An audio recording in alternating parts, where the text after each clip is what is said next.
안녕하세요, 여러분. 오늘 들려드릴 이야기는 정말 충격적입니다.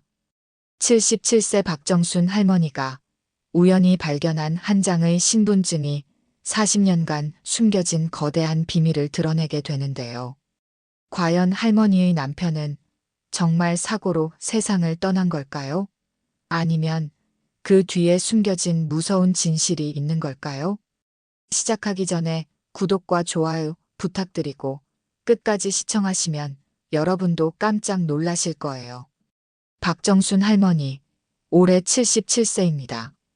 경상도 시골에서 태어나 어릴 때부터 고생만 하며 살아왔죠. 부모님을 일찍 여의고 홀로 동생들을 키우다가 23세 늦은 결혼을 했습니다. 남편 이춘식 씨와 함께 서울로 올라와 작은 구멍가게를 운영하며 외동딸 미영이를 키웠어요. 40년 전 남편이 갑작스럽게 교통사고로 세상을 떠났습니다. 당시 37세였던 정순 할머니는 7살 딸을 홀로 키우며 온갖 고생을 다했죠. 새벽부터 밤늦게까지 남의 집 청소, 식당 설거지, 공장 야근까지 안 해본 일이 없었습니다. 내가 죽어도 미영이만큼은 대학 보내고 시집 잘 보내야지. 이 한 마음으로 평생을 억척스럽게 살아온 분이에요. 덕분에 딸 미영이는 명문대를 졸업하고 좋은 직장에 다니다가 의사와 결혼해서 지금은 두 아이의 엄마가 되었습니다. 정순 할머니는 스스로를 성공한 어머니라고 생각했어요. 그런데 최근 들어 뭔가 이상함을 느끼기 시작했습니다. 미영이는 겉으로 보기엔 완벽한 효녀였습니다. 어머니를 자주 집으로 모시고 손주들 돌봄도 부탁드리고 용돈도 꼬박꼬박 드렸으니까요. 하지만 정순 할머니는 점점 느끼기 시작했어요. 자신이 딸네 집에서 도움이 취급받고 있다는 걸 말이죠. 엄마, 오늘도 준수 태권도 학원 데려다 주실 수 있죠? 할머니, 저녁 해주세요. 엄마 아빠는 늦을 것 같아요. 어머니, 애들 좀 봐주세요. 우리 약속 있어서요. 처음엔 손주들이 예뻐서 기꺼이 했던 일들이 어느새 당연한 의무처럼 되어버렸습니다. 특히 사위는 할머니를 대놓고 무시했어요. 여보, 어머니 또 오셨네. 우리 집이 경로당인 줄 아나 봐. 할머니가 계시면 집이 좁아 보여. 애들도 불편해하고. 요즘 노인분들이 너무 오래 사시는 것 같아. 연금도 부담이고. 미영이는 남편의 이런 말에 여보, 그런 말씀 마세요라고는 하지만 진심으로 나무라는 것 같지는 않았어요. 오히려 엄마도 이해해 주세요. 요즘 젊은 부부들은 스트레스가 많아서요라며 어머니에게 양해를 구했죠. 정순 할머니는 마음이 쓸쓸했지만 그래도 딸이 잘 살고 있으니 참아야 한다고 생각했습니다. 내가 평생 고생해서 키운 딸인데 이 정도는 해줄 수 있지 뭐. 하면서 말이에요. 그런 어느 날 미영이가 부탁했습니다. 엄마, 죄송한데 창고 좀 정리해 주실 수 있어요? 이사 온 지 3년이 됐는데 아직도 박스가 그대로 쌓여 있어서요. 제가 하려고 했는데 병원 일이 바빠서 도저히 시간이 안 나네요.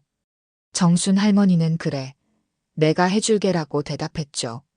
사실 창고 정리 같은 건 젊은 사람이 하는 게 맞지만 딸이 부탁하는데 거절할 수는 없었어요.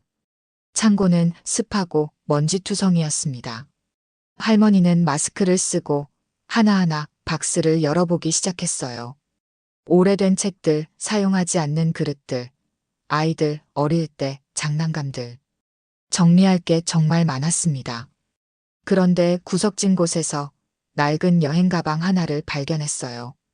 가죽이 바래고 모서리가 해진 아주 오래된 가방이었습니다. 정순 할머니는 고개를 갸우뚱했죠. 이 가방은 뭐지? 미영이 것도 아니고 사위 것도 아닌 것 같은데. 가방을 열어보니 안에 여러 서류들이 들어있었어요.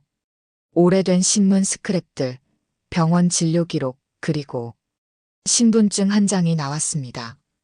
정순 할머니의 손이 덜덜 떨리기 시작했어요. 신분증에 적힌 이름은 이춘식. 바로 40년 전에 세상을 떠난 자신의 남편 이름이었거든요. 네. 이게 뭐지? 춘식이 신분증이 왜 여기 있지? 더 충격적인 건 신분증 발급 날짜였습니다. 남편이 사고로 세상을 떠났다는 1983년 이후에 발급된 신분증이었어요. 그것도 10년이나 지난 1993년의 말이죠. 할머니는 가방을 더 자세히 뒤져봤습니다. 그러자 병원 진료 기록들이 나왔는데 모두 이춘식 이름으로 되어 있었어요. 1985년, 1987년, 1990년. 남편이 죽었다고 알고 있던 시기 훨씬 이후까지 계속 병원 치료를 받은 기록들이었습니다. 이게 도대체 무슨 일이지? 춘식이가 살아있었던 거야? 정순 할머니는 즉시 딸을 찾아갔습니다. 미영이는 거실에서 TV를 보고 있었어요. 미영아, 이게 뭐냐? 할머니가 신분증과 서류들을 내밀자 미영이의 얼굴이 순간 굳어졌습니다. 하지만 곧 평정을 되찾으며 말했어요. 엄마, 뭔 말씀이세요? 그게 뭔데요? 내 아버지 신분증이야. 그리고 병원 기록들도.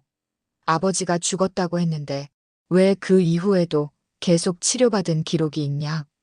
미영이는 잠시 당황하는 듯 했지만 이내 침착하게 대답했습니다. 아, 그거요? 엄마, 그냥 동명이인이겠죠. 이춘식이라는 이름이 그렇게 흔하지 않나요? 엄마가 또 이상한 생각하시는 거예요. 동명이인이라고? 미영아, 나를 바보로 보냐? 생년월일까지 똑같은데 동명이인이 어디 있어? 할머니가 목소리를 높이자 사위가 방에서 나왔습니다. 어머니, 무슨 일이세요? 이렇게 소리 지르시면. 사위야, 너도 좀 봐라. 이게 뭔지 말이야. 사위는 서류들을 대충 훑어본 후 고개를 저었어요. 어머니, 이런 걸로 흥분하시면 안 되죠. 나이 드시면 기억도 가물가물해지고 없는 일도 있다고 생각하시고 그러잖아요. 뭐라고? 내가 미쳤다는 거야? 미영이가 어머니를 달랬습니다. 엄마, 진정하세요. 아빠는 분명히 돌아가셨어요. 엄마가 그때 장례식도 치르셨잖아요. 이런 서류들은 그냥 우연의 일치겠죠. 하지만 정순 할머니는 납득할 수 없었어요. 미영아, 엄마가 바보인 줄 아니? 40년을 혼자 살면서 너 키우느라 얼마나 고생했는데 그걸 내가 잊을 것 같으냐? 그날 밤 정순 할머니는 잠을 이룰 수 없었습니다. 계속해서 드는 생각이 있었어요. 정말 만약에 춘식이가 살아있었다면? 그럼 나는 지난 40년을 뭘 위해 산 거지? 할머니는 딸의 반응도 이상했습니다. 평소 같으면 엄마 정말 놀라운 우연이네요라며 신기해했을 텐데 오늘은 너무 차갑게 반응했어요. 마치 미리 알고 있었던 것처럼 말이죠. 혹시 미영이가 뭔가 숨기고 있는 건 아닐까? 77세 할머니의 마음속에 40년 만에 처음 느끼는 의심이 자라기 시작했습니다. 과연 남편 이춘식의 죽음 뒤에는 어떤 비밀이 숨어 있는 걸까요? 다음 날 새벽 정순 할머니는 잠에서 깨자마자 결심을 굳혔습니다. 내가 직접 알아봐야겠어. 40년을 바보처럼 살 수는 없다. 할머니는 먼저 신분증을 자세히 살펴봤어요. 발급기관 주소가 적혀 있었는데 그곳은 할머니가 전혀 모르는 동네였습니다. 남편이 살았던 곳과는 완전히 다른 지역이었어요. 1993년에 성북구 정릉동에서 발급됐네. 우리는 그때 관악구에 살았는데 춘식이가 왜 정릉동에서 신분증을 만들었지? 할머니는 버스를 타고 직접 정릉동으로 갔습니다. 77세의 나이에 혼자서 낯선 동네를 찾아 헤매는 것은 쉽지 않았지만 진실을 알고 싶은 마음이 더 컸어요. 동사무소에 가서 물어봤지만 개인정보라며 알려줄 수 없다고 했습니다. 할머니는 실망했지만 포기하지 않았어요. 주변 상가들을 돌아다니며 이춘식이라는 이름을 기억하는 사람이 있는지 물어봤습니다. 아, 이춘식 씨요? 그분 예전에 이 근처 중국집에서 일하셨던 것 같은데 벌써 10년도 더 됐나? 한 문구점 할머니가 기억을 더듬어 말했어요. 그분 참 성실하셨는데 어느 날 갑자기 안 보이더라고요. 가족이 있다고 했던 것 같은데. 할머니의 심장이 쿵쾅거렸습니다. 역시 춘식이가 살아있었구나. 집으로 돌아온 할머니는 다시 창고로 향했어요. 이번에는 더 꼼꼼히 뒤져보기로 했습니다. 그러자 구석진 박스 밑에서 낡은 통장 하나를 발견했어요. 통장을 펼쳐보니 할머니는 기절할 뻔했습니다. 이춘식 명의의 통장이었는데 거래 내역이 최근까지 있었어요. 2019년, 2020년, 2021년, 심지어 작년까지도 입금과 출금 기록이 빼곡했습니다. 이게 말이 돼? 춘식이가 정말로 살아있었다는 거야? 더 충격적인 건 매월 일정 금액이 생활비라는 이름으로 출금되고 있었다는 점이었어요. 마치 누군가를 부양하고 있는 것처럼 말이죠. 할머니는 딸을 다시 찾아갔습니다. 이번에는 확실한 증거가 있었으니까요. 미영아, 이것도 우연의 일치냐? 통장을 내밀자 미영이의 얼굴이 새하얗게 질렸어요. 엄마, 그게. 미영아, 엄마한테 솔직히 말해. 내 아버지가 살아있는 거 맞지? 미영이는 한참을 망설이다가 화를 냈습니다. 엄마, 제발 그 얘기 그만해요. 아빠는 돌아가셨다고요. 왜 이렇게 괴상한 소리를 계속하세요? 괴상한 소리? 이게 다 뭔데 괴상한 소리야? 엄마가 요즘 치매기가 있으신 것 같아요. 병원에 가보시는 게 어때요? 미영이의 말에 정순 할머니는 가슴이 미어졌습니다. 딸이 자신을 치매 환자 취급하다니. 그때 초등학교 3학년인 손자 준수가 다가왔어요. 외할머니, 어젯밤에 어떤 아저씨가 창고 앞에 서 있었어요. 준수의 말에 모든 사람이 조용해졌습니다. 어떤 아저씨? 키가 크고 머리가 하얀 아저씨요. 창고 문을 계속 쳐다보고 있었어요. 무서워서 엄마한테 말하려고 했는데 엄마가 바빠서. 미영이가 급하게 아들을 말렸어요. 준수야, 그냥 잘못 본 거야. 방에 가서 숙제해. 하지만 정순 할머니는 손자의 말을 놓치지 않았어요. 하얀 머리. 춘식이도 이제 나이가 많으니까 머리가 하얗겠지. 그날 밤 할머니는 잠을 이루지 못했습니다. 만약 정말로 남편이 살아있다면 왜 40년간 자신을 속인 걸까요? 자신이 얼마나 힘들게 살았는지 남편은 알고 있을 텐데. 내가 새벽부터 밤늦게까지 일하면서 미영이 키울 때 춘식이는 뭘 하고 있었던 거야? 다른 여자랑 편안하게 살고 있었던 거야? 분노와 슬픔, 배신감이 할머니의 가슴을 짓눌렀습니다. 40년간의 고생이 모두 헛된 일이었다는 생각에 눈물이 쏟아졌어요. 다음 날 할머니는 다시 창고로 갔습니다. 이번에는 모든 박스를 다 열어보기로 했어요. 몇 시간을 뒤지다 보니 가장 구석진 곳에 작은 상자 하나가 더 있었습니다. 상자를 열어보니 오래된 사진들이 들어 있었어요. 그런데 사진을 보는 순간 할머니는 그 자리에 주저앉고 말았습니다.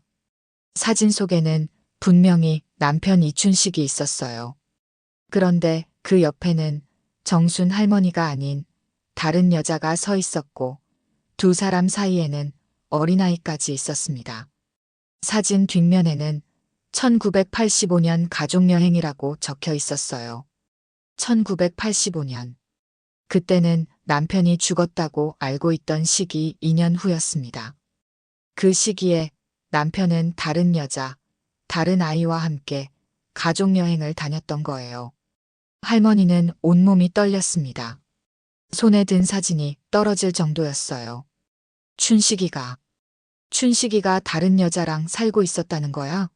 그럼 나는 뭐였던 거야? 더 많은 사진들을 보니 상황은 더욱 명확해졌습니다. 남편은 40년간 다른 가족과 함께 행복하게 살고 있었던 거예요. 생일 파티, 크리스마스, 휴가. 할머니가 혼자 고생하며 딸을 키우고 있을 때 남편은 새로운 가정에서 아버지 역할을 하고 있었던 겁니다. 가장 충격적인 사진은 최근 것으로 보이는 가족 사진이었어요. 나이 든 남편과 그 여자, 그리고 이미 성인이 된 아이가 함께 찍은 사진이었습니다. 사진 속 남편은 여전히 건강해 보였고 행복한 미소를 짓고 있었어요. 할머니는 더 이상 참을 수 없었습니다. 미영아. 할머니가 소리치자 미영이가 급하게 창고로 달려왔어요. 엄마, 왜 그렇게 소리를? 미영이는 할머니 손에 든 사진을 보고 얼굴이 하얗게 질렸습니다. 엄마, 그건. 미영아, 너도 알고 있었지? 내 아버지가 다른 여자랑 살고 있다는 걸 말이야. 미영이는 더 이상 변명할 수 없었어요. 40년간 숨겨왔던 거대한 거짓말이 드러나는 순간이었습니다. 엄마, 대답해. 너도 다 알고 있었던 거지? 정순 할머니의 목소리는 분노와 절망으로 떨리고 있었습니다. 77년을 살아오면서 이렇게 큰 배신감을 느낀 적은 없었어요. 미영이는 더 이상 숨길 수 없다는 걸 알았어요. 40년간 지켜온 거대한 비밀이 마침내 무너지는 순간이었습니다. 엄마, 앉으세요. 말씀드릴게요. 정순 할머니는 미영이 앞에 털썩 주저앉았어요. 손에는 여전히 그 충격적인 가족 사진을 꽉 쥐고 있었습니다. 미영아, 엄마한테 솔직히 말해. 도대체 무슨 일이었던 거냐? 미영이는 한참을 망설이다가 입을 열었어요. 엄마, 아빠는 정말 나쁜 사람이었어요. 뭔 소리냐? 40년 전에 아빠가 갑자기 사라졌을 때 사실은 회사 돈을 가지고 도망친 거였어요. 할머니는 충격을 받았지만 이미 어느 정도 예상하고 있던 일이었어요. 그래서 죽었다고 거짓말을 한 거구나. 그런데 엄마, 그게 다가 아니에요. 미영이의 목소리가 더욱 떨렸습니다. 아빠는 이미 다른 여자와 살고 있었어요. 그리고 그 여자와 저를 낳은 거예요. 정순 할머니는 귀를 의심했어요. 뭐라고? 무슨 소리야? 엄마, 죄송해요. 저는 엄마의 친딸이 아니에요. 아빠가 다른 여자와 낳은 아이예요. 세상이 무너지는 것 같았습니다. 할머니는 잠시 말을 잇지 못했어요. 그럼 너를 40년간 키운 내가 뭐냐? 엄마, 들어주세요. 아빠가 횡령 사건으로 쫓기게 됐을 때 저를 엄마한테 맡기고 도망친 거예요. 그때 저는 겨우 7살이었고 미영이는 눈물을 흘리며 계속 말했어요. 아빠는 엄마한테 거짓말을 했어요. 자기가 교통사고로 죽었다고 꾸며달라고. 그래야 경찰이 추적을 멈출 거라고. 그리고 저를 친딸처럼 키워달라고 부탁했죠. 그래서 내가 40년간 남의 아이를 키운 거였구나. 엄마, 저는 정말 몰랐어요. 어릴 때는 아무것도 모르고 살았고, 나중에 알게 됐을 때는 이미 엄마가 너무 소중해서 말할 수가 없었어요. 정순 할머니는 복잡한 감정에 휩싸였습니다. 분노, 배신감, 그리고 동시에 미영이에 대한 사랑이 뒤섞여 있었어요. 그럼 내 친어머니는 10년 전에 돌아가셨어요. 아빠는 지금도 살아있어요. 가끔 연락해서 생활비를 보내달라고 해요. 생활비를? 네. 통장에서 나간 돈들이 그거예요. 아빠가 아파서 병원비가 필요하다고, 생활이 어렵다고, 저도 어쩔 수 없었어요. 할머니는 더 이상 참을 수 없었어요. 미영아, 내가 그 사람한테 돈을 보내고 있었다는 거냐? 나를 40년간 속이고 도망친 그 사람한테? 엄마, 죄송해요. 정말 죄송해요. 하지만 정순 할머니의 결심은 굳었습니다. 미영아, 이제 끝내야겠다. 내가 직접 경찰서에 가겠어. 엄마, 안 돼요. 그러면 저도. 내가 뭘 잘못했냐? 너는 피해자야. 7살 아이가 무슨 잘못이 있어? 다음 날 정순 할머니는 모든 증거들을 가지고 경찰서로 갔습니다. 신분증, 통장, 사진들, 그리고 미영이의 증언까지. 경찰은 이 사건의 심각성을 즉시 파악했어요. 40년 전 횡령 사건이라. 공소시효는 지났지만 사기와 신분위조 혐의로는 수사가 가능합니다. 변호사도 만났어요. 할머니, 이 정도면 충분한 증거가 됩니다. 그 남자는 법의 심판을 받아야 해요. 수사는 빠르게 진행됐습니다. 이춘식은 이미 다른 이름으로 살고 있었지만 현대의 수사 기법으로는 숨을 곳이 없었어요. 며칠 후 경찰이 연락을 해왔습니다. 할머니, 용의자를 검거했습니다. 40년간 도피 생활을 하다가 결국 잡혔네요. 정순 할머니는 복잡한 심경이었어요. 복수는 달콤했지만 동시에 허무함도 느껴졌습니다.